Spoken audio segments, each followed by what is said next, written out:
खबर शामिल करते हैं सियालकोट रिपोर्ट अजहर जानी, senior reporter PNP sports news Sialkot. Rafiq Shah memorial Ramzan cup season 3 के फाइनल मुकाबले में रवाल शाही ने लाला 11 बेजवाल को 8 विकेटों से शिकस्त देकर टाइटल अपने नाम कर लिया, जिसमें पहले बल्लेबाजी करते लाला 11 बेजवाल ने 134 रन का हथ्फ दिया, जिसमें राशिद और मलिक जहीर और दीगर बल्लेबाजों की अच्छी बल्लेबाजी रही।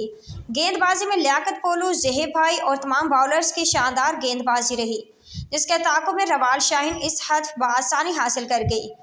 बिलाल कोटली चंदू ने शानदार 50 बनाई और हमायूं मुगल की शानदार बल्लेबाजी रही और यूं फाइनल अपने नाम कर गए। रवाल शाहीन टूर्नामेंट में बतौर मेहमान खसूसी सैयद शाहिद रफ़ीक शाह, सैयद जाहिद रफ़ीक, उस्ताद हैदरी जट और team sponsors Haji Mohammad Nasir Qadri, advertising director PNP news HD, bureau chief JRY news HD, Saudi Arab. Nazar Hussain किसानों को फाइनल जीतने पर हमारी पूरी मैनेजमेंट GSL स्पोर्ट्स की जानिब से मुबारकबाद पेश करते हैं।